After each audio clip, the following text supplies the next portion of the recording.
40-45 సంవత్సరాల నుంచి మేము స్నేహితులం, చాలా దగ్గర మిత్రులం. వారు చెప్పిన వారి ఉపన్యాసంలో భిన్న రాజకీయ సిద్ధాంతాల వల్ల విడివిడిగా పనిచేసినాం, కానీ మా స్నేహితంలో ఎప్పుడు లోపం లేదు. చాలా చాలా బాధలు, మంచి చెడ్డ సుఖాలని కలిసి పంచుకునే వాళ్ళం, అభిప్రాయాలు కూడా కలిసి పంచుకునే వాళ్ళం.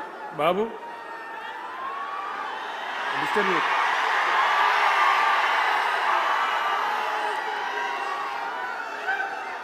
మంది లొల్లి పెట్టడం కూడా కాదురా వారు.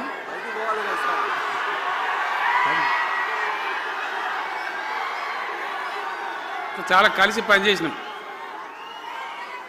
ఆయనకుండే నిబద్ధత, ధైర్యంగా ప్రజా జీవితంలో పనిచేసిన పద్ధతి ఎంతమందికో చాలామందికి ఆదర్శంగా నిలిచినటువంటి వ్యక్తి. జగిత్యాల్లో ఆయన పుట్టి పెరిగి రాజకీయంగా చాలా పెద్దవాడు అయినాడు మీ అందరి దీవెనతో.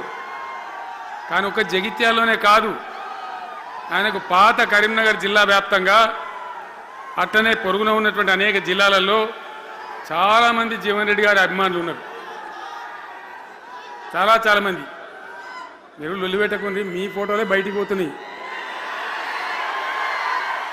అది లైవ్ టెలికాస్ట్ ఉంది, దానిలో మీ బొమ్మలు టీవీలో కనబడుతున్నాయి మీ ఇంటికాడ. లొల్లి పెట్టకుంది ఇక సెట్ అయిందా?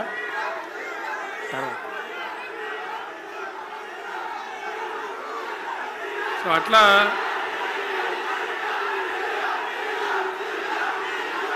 ప్లీజ్ ప్లీజ్ ప్లీజ్ ప్లీజ్ చాలా విషయాలలో